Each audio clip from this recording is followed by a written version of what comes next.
دنيا بوتازوت تعرض عن سعادتها بنجاح سلسلة أولاد إيزا. عبرت الفنانة دنيا بوتازوت في تصريح لها عن سعادتها البالغة بالاستجابة القوية التي نالتها سلسلة ولاد إيزا، التي تعرض حالياً خلال شهر رمضان على القناة الأولى المغربية.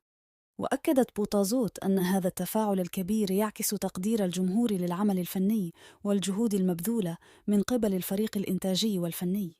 وتشيد بوتازوت بالتفاعل الإيجابي الذي لاقته السلسلة على مواقع التواصل الاجتماعي وفي الأوساط الفنية، معربة عن سعادتها الكبيرة بالتأثير الإيجابي الذي أحدثته الأحداث الكوميدية في نفوس المشاهدين. وتؤكد بوتازوت تطلعها لمزيد من النجاحات والتحديات الفنية في المستقبل، مؤكدة على استعدادها للاستمرار في تقديم الأعمال المميزة التي تلامس قلوب الجمهور وتسلط الضوء على القضايا الاجتماعية بروح الفكاهة والطرافة.